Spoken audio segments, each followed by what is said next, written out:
debate, and all over France, what they're saying is that it's over. Over in the southwestern city of Toulouse, the alleged gunman whose killing of French soldiers and Jewish schoolchildren sparked a nationwide manhunt, shot dead in a hail of bullets after a 32-hour siege.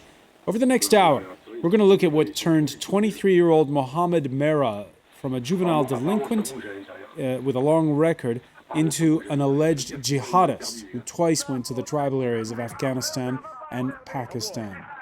Could authorities have done more? How do you prevent a handful of extremists from wreaking havoc in a country of 60 million?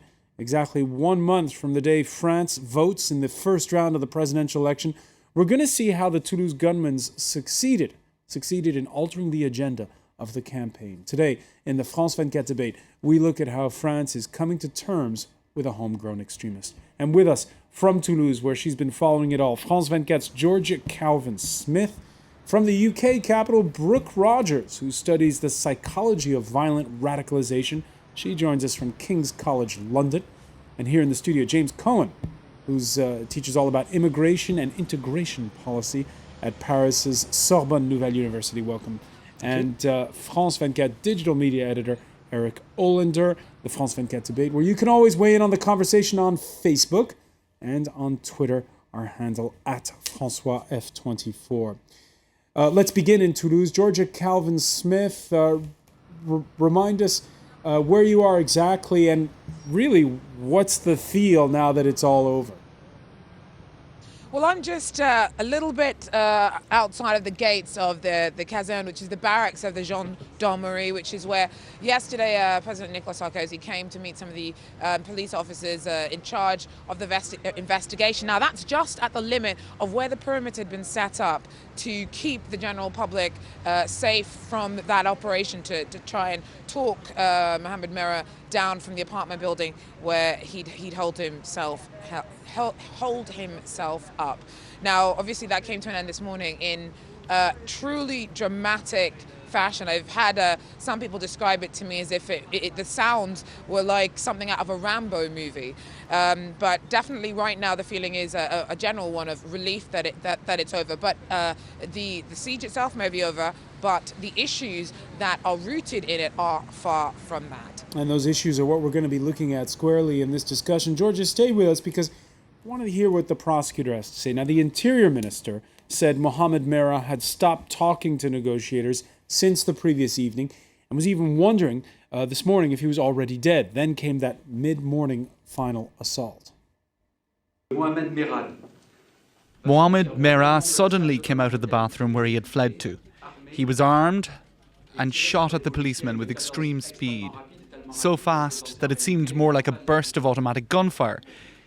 He literally mounted an assault by rushing and firing at the policeman in the apartment. Using a .45 Colt, he continued to advance, still shooting, and jumped from the balcony until he was fatally injured by counterfire from raid shooters. He took a bullet in the head. Georgia, the Interior Minister repeatedly said he wanted him alive. Of course, that did not happen.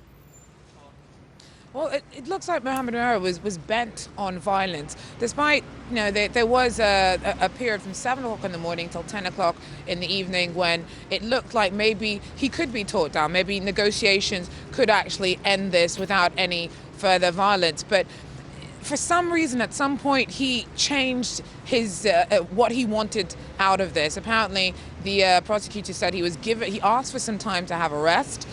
They gave it to him, which shows that some kind of rapport had been set up.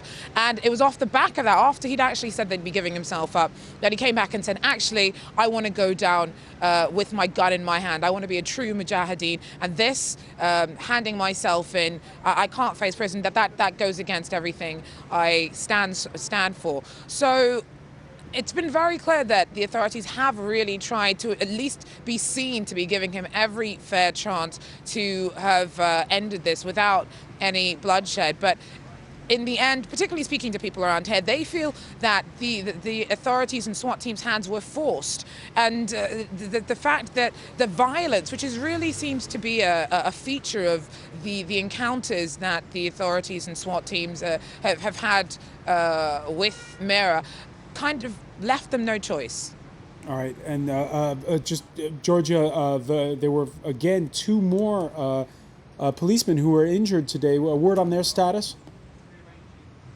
Well, we haven't heard anything yet. I mean, remember there was 32 hours of almost a information blackout because the police were the authorities were treading so carefully in what was obviously a very sensitive situation. So it's going to take a while now to work out the whereabouts of everyone, the status of everyone. We do know that the two that were injured in this morning's encounter with Mera were just lightly injured, which is at least something that can be great. We can be grateful for. All right. Let me ask you, Brooke Rogers in London. Do you think that there was any chance when this siege began that they would have been able to capture him alive? I do think that there was still a chance to capture him alive, because we find that while the messages about martyrdom are often going through and being repeated by individuals who have become radicalized, that there's still a very weak ideological understanding. And I think the fact that he was still speaking to them and actually open to these conversations showed that he was struggling possibly with his thoughts and his beliefs at that point. So ideologically, he might have thought he knew what he believed, but when the point came to actually sacrifice himself, he could have hesitated. But I also believe that there are a lot of social pressures that drove him to this. He had made public statements. He had already engaged with individuals abroad, and there was a lot of social pressure driving his death as well.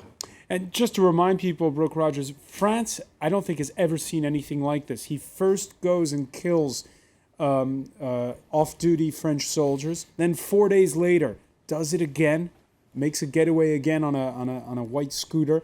And then 4 days later, the tragedy that unfolded Monday in that Jewish school in Toulouse. Have you ever seen this sort of modus operandi anywhere else before? No, I haven't seen it in relation to the Islamist threat. We have seen lone gunmen and actually gunmen working in pairs, let's say in the United States, in Virginia. But in terms of the Islamist threat, I have not seen this yet.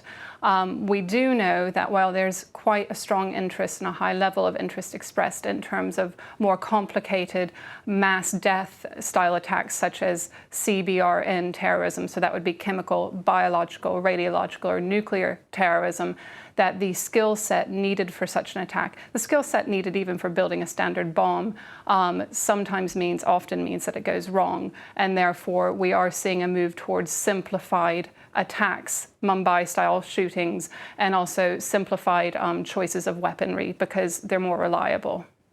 All right, more and more coming out from official sources and elsewhere about the Toulouse-born suspect with a man with a very troubled past, as you're about to see. A merciless murderer of children who was killed in a firefight with police.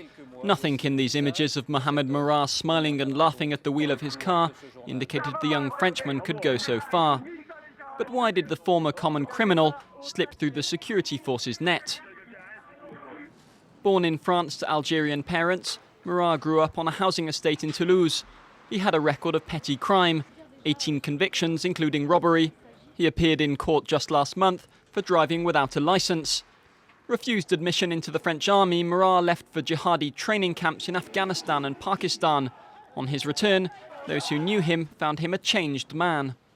He came into the neighborhood wearing a military uniform and carrying a sword.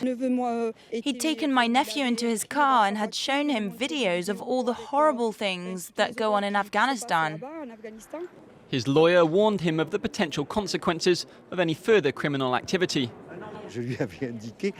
I told him that if he ever committed new crimes, but I wasn't thinking of acts of terrorism, he'd be caught, because undoubtedly if he went to Afghanistan, he'd be monitored very closely. French intelligence services opened a file on Marat, but little by little, their monitoring decreased. When for months you have someone who seems to lead a normal life, who has a job, who sees girls, who parties, then they're not behaving strangely, and so they go off the radar. On Thursday, French President Nicolas Sarkozy announced new measures against consulting terrorist websites or receiving religious indoctrination abroad. An intelligence services investigation will now seek to discover whether Marat acted alone or whether he had accomplices. All right, and Georgia Calvin-Smith, I suppose where you are this Thursday evening in Toulouse, it must be a mixture of relief that it's over and shock that there was a jihadist extremist in their midst of the people.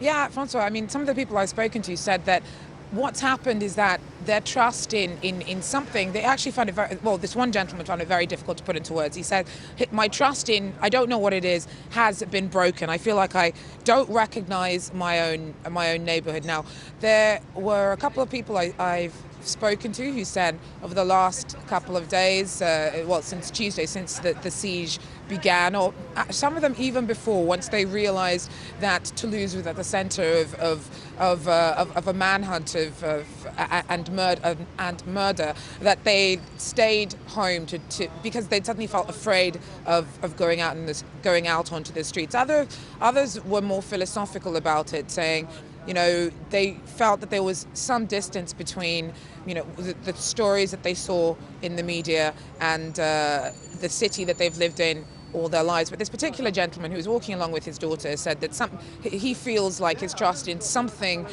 intangible has been broken. His daughter was one of those. He'd spent days not leaving the home. And also, of course, the stress was not just the fact that the neighborhood was at the center of a manhunt, but the siege itself. There were loud bangs all night long. I went around the back of the apartment where Mira was living, and you could see the windows broken where the residents had been evacuated. Kids in the area who'd been trying to sleep all night knew something terrible was going on. So, there was a heightened sense of stress, not only because people felt personally in danger, but because they felt suddenly they were in the middle of a war zone or something completely at odds with a quiet middle-class neighborhood that generally had been celebrated for, being the safest of safe places to be. All right, let me get James Cohen's reaction to that. A middle-class neighborhood and surprised that in their midst is this extremist jihadist. Sure. Well, from what we know, it was a middle-class neighborhood, but from what we know of his life, of his short biography, he was not a middle-class individual. He was more of a quote-unquote working-class individual who was trained, insofar as he had any professional training. He learned to work on auto bodies, right? He worked in carrosserie, which in English is... on auto body. Auto body, right? Correct. And I think one of the questions we might ask, since we were just treated to what is usually a fairly ordinary neighborhood scene, which all of a sudden turns into something different, what makes people get so alienated from the society they live in and were brought up in? That's a question which is not being asked a great deal, or insofar as it's being asked, it's being... A delinquent with a long police record in this instance. Sure. He's a delinquent, but he clearly carried some sense of stigma. He clearly carried a very strong sense of resentment and alienation from the society that he was in, because it didn't come down just to robbing purses, but also to committing acts of violence against ordinary civilians. That's a whole different scale of things, and so one can only begin to ask the question how individuals like that are engendered by the society around them. There's a criminological approach which will put it all down to the individual and look for the individual responsibility. And he was certainly responsible for a number of abominable acts. There's no question there. But understanding what engendered that, what made it possible, what was the genesis of this type of individual in French society, I think that's a place to begin. We need to be a little bit more sociological about this, I would say. Brooke Rogers, what makes somebody decide to suddenly go to Afghanistan? He went not once, but twice. I think that we need to step back a little bit first in terms of addressing the fact that the neighbors are expressing shock and that they are shocked by this behavior and feel that something has been fundamentally challenged in terms of their idea of trust. And we need to comment on the fact and be quite clear on the fact that this is a minority issue. Out of an entire population who has experienced extreme stress, a small handful, if any, of individuals will actually be willing to move towards violence. When and if they do move towards violence, we're seeing in terms of violent radicalization that it's quite often a self-esteem issue where they are mixing lower self-esteem with what we call perceived grievances. And these could be true grievances in terms of discrimination and lack of opportunity, but these can also be perceived grievances where they feel that the political system is against them, where they feel that foreign policy is possibly targeted at their home country or what they perceive to be their parents' home country. So not only are we getting levels of low self-esteem and perceived grievances, we're also seeing with the second and third generation immigrants that sometimes there's an issue of conflicted identities. And when you mix all of that in, they can become quite vulnerable and open to a variety of messages. And if there is a certain link with a certain group, even though they don't truly understand the ideology behind it, that group can facilitate a reaction and a feeling of empowerment and acceptance, and therefore they can move forward in terms of addressing their perceived grievances. And that's touching Eric Olander on a very sensitive subject in this country, born in France, in Toulouse, of Algerian heritage. Well, this sense of identity is a very big one in France. And when you go to Eva Joly, one of the leading presidential candidates who was born in Norway, and she's still not considered French by large sections of the body politic. And you have this idea here that was expressed on Twitter yesterday. One of the key themes dominant throughout the coverage of this on Twitter was his origins. Is he French? Is he not French? And of course he's French. Of course he's French, but that's not the perception of a lot of people. Talking about this alienation that we've been hearing tonight, oftentimes that alienation doesn't find a home in the reality. It finds a home online. And they can surround themselves in social networks and in various online communities that can reinforce whatever kind of perverted or warped beliefs that they have that then give themselves some sense of comfort. All right, and just before we go to the break, Brooke Rogers, the numbers that, again, have been bantied about in France, somewhere between 12 and 100 jihadists. What do you think? Is that figure probably true? I have to be ever so careful because I honestly do not know the numbers, and I'm not sure which sources are giving that to you. I would say that there are a variety of other threats that the country must deal with, and the jihadist threat, the Islamist threat, in terms of the sheer volume of radicalization, needs to put into context with those, and I would say it's quite low. All right, when we come back, we're going to be looking at whether or not politicians and the government could have done more to stop this and what impact it's having on the presidential election campaign. It's 1 month today before the first round of voting in the presidential race.